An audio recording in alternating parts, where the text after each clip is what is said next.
Olá, seja muito bem-vindo. Eu sou o professor Marcelo TI e esse é o canal que te ajuda a você aprender a melhorar e a prosperar na linguagem de programação C, ok? Hoje nós vamos falar sobre um assunto que é muito importante, que são estruturas de repetição, ok? Na primeira aula das estruturas a gente falou sobre o for e agora a gente vai falar sobre o while, ok? Então vamos para a prática. É o seguinte, quando a gente precisa fazer uma estrutura de repetição em que a gente sabe basicamente quantas vezes a gente precisa rodar, a gente precisa repetir um looping, a gente pode usar o for. Se a gente tiver uma estrutura em que a gente não sabe uma condição de parada, uma boa opção é o while, como eu vou explicar agora para vocês, ok? Então é o seguinte, eu vou criar aqui uma variável do tipo inteira e vou chamar ela de contador, ok? Vou fazer ela receber 0, tá? E aí, o que eu vou fazer agora? Eu vou criar essa estrutura aqui de repetição que chama while, ok? E essa estrutura, ela vai o seguinte, como que eu vou fazer para poder repetir algo em programação? Bem, eu tenho uma estrutura em que eu coloco aqui uma condição e enquanto essa condição for verdadeira, o que tiver dentro aqui dessa estrutura se repete.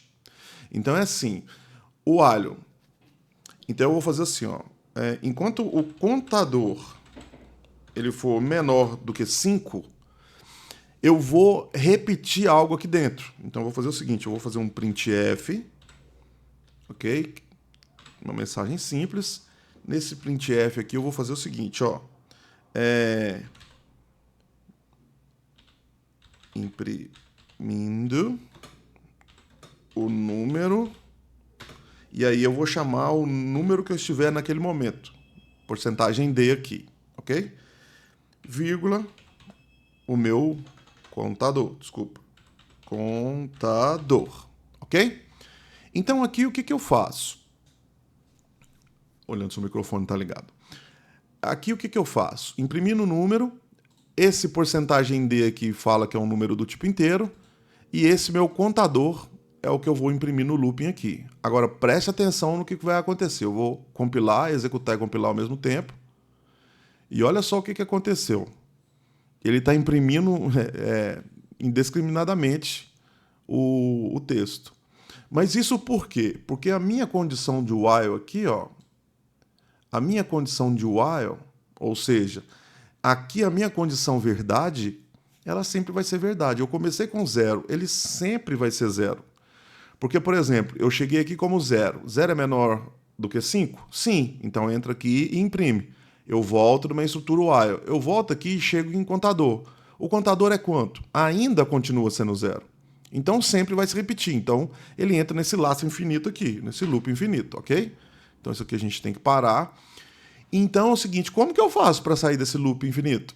Bem, se eu fizer o seguinte, se eu colocar esse meu contador, a cada vez que eu imprimir ele receber uma unidade a mais, que esse mais significa esse contador é um valor e ele recebe uma vez. Quando ele for executado, ele recebe um número, um valor, acrescido sempre de uma unidade. Então, se ele é 0, ele vai, a primeira vez ele imprime o 0 e recebe 1.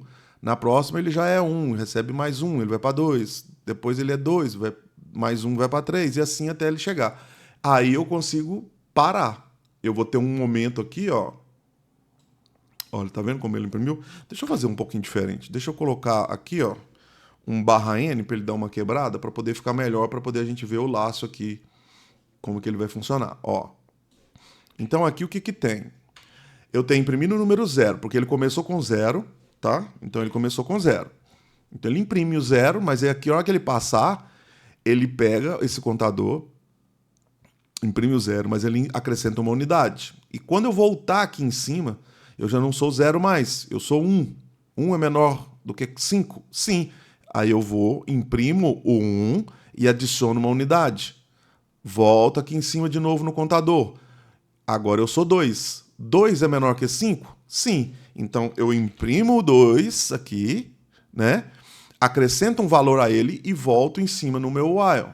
Aí eu fico sendo 3. 3 é menor do que 5? Sim, 3 é menor que 5. Entro aqui dentro, imprimo o meu 3 e adiciono a ele uma unidade. Eu subo aqui e agora o meu contador aqui, ó, é o valor 4. 4 é menor que 5? Sim, ainda é menor que 5. Vou imprimir o 4, vou acrescentar uma unidade ao 4 e aí ele se transforma em 5. Quando eu chegar aqui a 5, o 5 não é menor do que o 5 mais. Ele é igual. Então, o meu while para de repetir, porque eu estou dizendo que eu quero que conte até menor que 5. Menor que 5 é 4, ok? Mas aí ele vai rodar 5 vezes, ó. Porque de 0 até 4 são 5 vezes. 0, 1, 2, 3, 4 são 1, 2, 3, 4 e 5. Ok? Então, essa é uma forma bem simples da gente trabalhar com o while. E esse formato aqui é um formato bem interessante quando a gente ainda não sabe quantas vezes vai rodar. É claro que aqui eu coloquei um valor 5, porque é mais fácil, é mais claro de você entender. Mas na realidade, toda vez que a gente for rodar o while, a gente recebe um valor aqui e a gente testa se isso é verdade toda vez. Então, na maioria das vezes, a gente não vai ter um valor 5 aqui, mas a gente vai ter uma outra variável que pode nos dizer quantas vezes que isso vai se repetir. Ou então ela tem um valor e aí eu testo. Enquanto o valor for menor do que o contador, eu vou entrar dentro dessa estrutura. Quando o valor do contador for maior do que o valor que eu espero, eu simplesmente paro de repetir. Ok? Então, espero que tenha ajudado vocês a entender essa estrutura de repetição, que é muito simples, mas muito utilizada. Tá? E aí te vejo numa próxima videoaula, tá bom? Um grande abraço, até lá!